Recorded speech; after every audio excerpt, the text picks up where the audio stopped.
Chavithi special boondi laddu ఇంట్లోనే ఎలా prepare చేసుకోవాలో చూపిస్తాను చూడండి. పర్ఫెక్ట్గా టేస్టీగా లోపల కూడా చాలా సాఫ్ట్గా బయట మన స్వీట్ షాప్లో ఎలా దొరుకుతాయి ఇంట్లో అలా ప్రిపేర్ చేసుకోవచ్చు.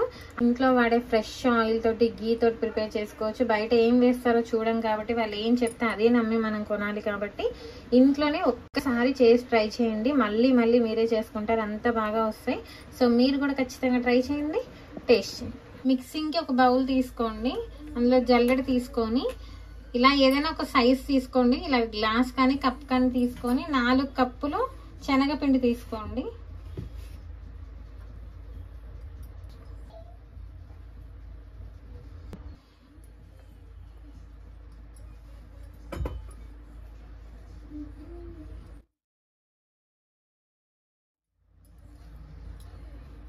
ఇలా ఒక 4 కప్పులు తీసుకోండి. అదే ఇలా ఒక 1/2 స్పూను సోడా వేసుకోండి, తినే సోడా. చిటికెడు ఉప్పు వేసుకోండి. ఎంత స్వీట్ అయినా మనం కొంచెమైనా సాల్ట్ వేసుకుంటే నా టేస్ట్ బాగుంటుంది. ఒకసారి కలుపుకోండి అంతా. కొంచెం కొంచెంగా వాటర్ వేసుకుంటూ కలుపుకోండి. కొంచెం మనకి దోశ పిండి కంటే కూడా కొంచెం థిక్గా రావాలి. లంప్స్ లేకుండా బాగా కలుపుకోండి. ఇదిగోండి, పిండి కూడా కరెక్ట్గా వచ్చేసింది. ఇప్పుడు ఇలాంటి గరిట ఒకటి తీసుకోండి, మనం పిండి తీసుకొని వేసుకోవడానికి. ఇలా చిల్లుల గరిట అయినా బూందీ గరిట అయినా ఏదైనా మీ దగ్గర ఉన్న తీసుకొని ఇలా వేసుకొని ఇలా అనుకోండి. బూందీ చూసారా కింద ఎలా పడిపోతుందో. మనకు బూందీ గరిటే ఉండాల్సిన అవసరం లేదు. ఇలా నార్మల్గా ఫ్రై చేసి తీసుకునే గరిట ఉన్నా సరిపోతుంది. ఈజీగా బూందీలు వేసుకోవచ్చు.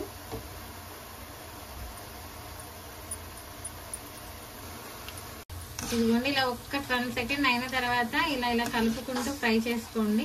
మనకి ఇది బూందీ కారం బూందీ కాదు కాబట్టి ఎక్కువగా ఫ్రై చేయాలా తక్కువగా ఫ్రై చేయాలని ఫస్ట్ టైం చేసే వాళ్ళు ఏం కంగారు పడక్కర్లేదు. కొంచెం మెత్తగున్నా పర్వాలేదు, కొంచెం మంచి ఫ్రై అవ్వాలి. అప్పుడు ఎక్కువ రోజులు నిలవ ఉంటుంది మనకి.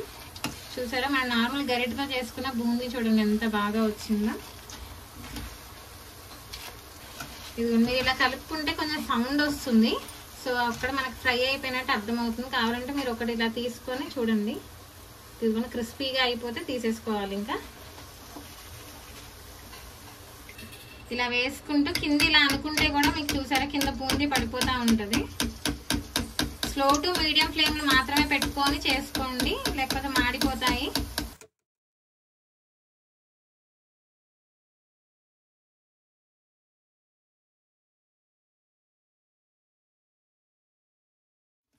చూడండి, ఇలా బాదుకున్నా సరే మనం చూసారా బూందీ సైజ్ కూడా పర్ఫెక్ట్ గా వచ్చేసింది.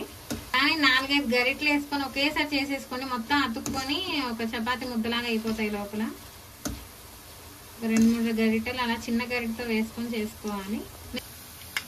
అంత బూందీ అంతా ఇలా వేసేసుకోండి.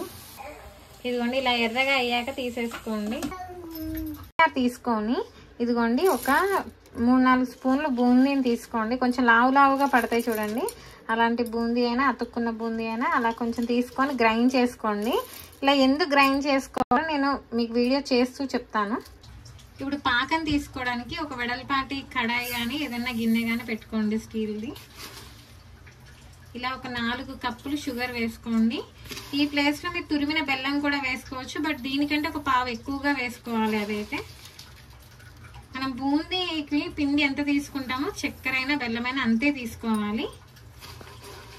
దీంట్లో ఒక గ్లాస్ వాటర్ వరకు వేసుకోండి. ఎక్కువగా వేసుకోకండి, కొంచెం మనకి తీగ పాకం వస్తే సరిపోతుంది. ఎక్కువగా వాటర్ వేసుకుంటే ఎక్కువ టైం పడుతుంది పాకం రావడానికి.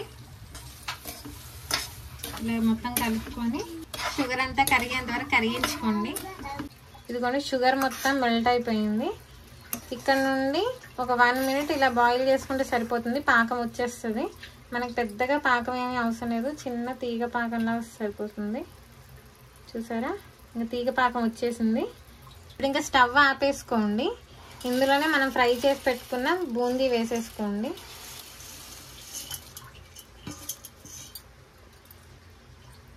స్పూన్ ఇలాచీ పొడి కూడా వేసేసుకోండి. ఇలాచీ పొడి లేని వాళ్ళు ఇలాచీలు కూడా నార్మల్గా ఇలా పగలగొట్టుకొని పాకంలో వేసేసుకొని మరిగించుకోవచ్చు. ఇదిగోండి ఒక 1 పించ్ పచ్చ కర్పూరం. ఇది మనకి ప్రసాదం లడ్డు టేస్ట్ రావాలి గుళ్ళో పంచిన దానిలాగా అంటే కొంచెం ఇలా పచ్చ కర్పూరము ఇలా స్మాష్ చేసేసి వేసుకోవాలి. అప్పుడు మనకి అచ్చం గుళ్ళో లడ్డూలు తింటాం కదా, సేమ్ అదే టేస్ట్ వస్తుంది. ఇప్పుడు ఇదంతా కలుపుకోండి. ఇప్పుడు మనం ముందుగా ఇలా గ్రైండ్ చేసి పెట్టుకోమన్నాను కదా, అది కూడా ఇప్పుడు వేసేసుకోండి. ఇప్పుడు నేను చెప్తాను ఇలా ఎందుకు గ్రైండ్ చేసుకోమన్నాను. మనకి లడ్డు నార్మల్గా బూందీతో అయితే బైండింగ్ సరిగ్గా రాక విచ్చిపోతూ ఉంటుంది లడ్డు చుట్టినప్పుడు. ఇలా పౌడర్ కొంచెం చేసుకుంటే కనుక అది మనకి బైండింగ్ అనేది కరెక్ట్గా వస్తుంది. ఫస్ట్ టైం చుట్టే వాళ్ళు కూడా పర్ఫెక్ట్గా చుట్టుకోగలరు. ఇప్పుడు ఇదంతా ఒక్కసారి బాగా కలుపుకోండి, పాకం అంతా బాగా కలిసేటట్టు కలుపుకోండి. కడాయి పెట్టుకొని ఒక 3 స్పూన్ల వరకు నెయ్యి వేసుకోండి డ్రై ఫ్రూట్స్ ఫ్రై చేసుకోవడానికి. మనం కట్ చేసుకున్న కాజు, బాదం, కిస్మిస్ లాంటివి వేసుకోండి. ఇవన్నీ కూడా కొంచెం ఎర్రగా అయ్యేదాకా ఫ్రై చేయండి. ఇదిగోండి కాజు ఇలా ఎర్రగా ఫ్రై అయ్యాక స్టవ్ ఆపేసుకోండి. ఇందులో మనం ఫ్రై చేసుకున్న నెయ్యి, జీడిపప్పు, బాదం కూడా వేసేసుకోండి. ఇదంతా బాగా కలుపుకోండి. ఇప్పుడు డ్రై ఫ్రూట్స్ అన్నీ కూడా చేతులు తడి లేకుండా చూసుకోండి లడ్డు చుట్టే ముందు. చూసారా, ఇంతకుముందు కొంచెం టెక్స్చర్ అంతా లూజ్గా ఉండేది. ఒక్క 10 మినిట్స్ అలా పెట్టేస్తాం మనం పక్కకి, కరెక్ట్గా సెట్ అయిపోతుంది. బూందీ అంతా బాగా లాక్కుంటాము. బూందీ కూడా గ్రైండ్ చేసి వేసుకున్నాం కదా, దానివల్ల చూసారా కరెక్ట్ మీకు చుట్టుకోవడం ఈజీగా వచ్చేస్తుంది, బైండింగ్ కూడా కరెక్ట్గా వచ్చేస్తుంది. సో కొంచెం బూందీని అలా గ్రైండ్ చేసి వేసుకోండి. సో ఫస్ట్ టైం చేసే వాళ్ళు కూడా చాలా ఈజీగా చేసేసుకోవచ్చు. ఇలాగే కొంచెం గోరువెచ్చగా ఉన్నప్పుడే మీరు లడ్డూలు చుట్టేసుకోండి. మీరు ఇలా చుట్టుకునేటప్పుడే మీకు ఈజీగా అర్థమైపోతుంది పర్ఫెక్ట్గా వచ్చాయి లడ్డూలు అని.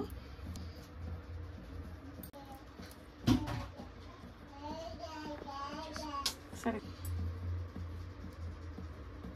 చూడండి, లడ్డూలు రెడీ అయిపోయి పర్ఫెక్ట్గా వచ్చేసాయి. చూసారా బైండింగ్ కూడా ఎంత నీట్గా వచ్చిందో, ఎక్కడ విచ్చిపోకుండా పర్ఫెక్ట్గా వచ్చేసింది. బయట కొన్నట్టు డ్రైగా పైన అంత తెల్లగా అయిపోకుండా నీట్గా ఫ్రెష్గా కనిపిస్తుంది. చూడండి లోపల కూడా ఎంత సాఫ్ట్గా వచ్చిందో. మీకు ఇవి ఇంట్లో బయట పెట్టినా సరే 15 రోజుల వరకు ఫ్రెష్గా ఉంటాయండి. ఇంకా 1 మంత్ వరకు ఉండాలి, ఎక్కువ చేసుకుంటున్నామంటే ఫ్రిడ్జ్లో పెట్టుకోండి, 1 మంత్ వరకు కూడా ఫ్రెష్గా ఉంటాయి. చాలా టేస్టీగా ఉంటాయండి. ప్రిపేర్ చేసుకోవచ్చు. ఏ పండగకైనా మీరు ఇంట్లోనే ప్రిపేర్ చేసుకోవచ్చు. బయట ఆర్డర్లు కూడా ఏమి ఇవ్వాల్సిన అవసరం లేదు. వాళ్ళు ఎలాంటి చక్కెర వాడతారో, ఎలాంటి నూనె వాడతారో అనే భయం లేకుండా ఇంట్లోనే కొంచెం కష్టపడితే చాలు బొజ్జ వినాయకుడికి ఎంతో ఇష్టమైన లడ్డు ఇంట్లోనే మీ చేతులతో మీరే చేసి పెట్టచ్చు. సో మీరు కూడా ఖచ్చితంగా ట్రై చేయండి, టేస్ట్ చేయండి.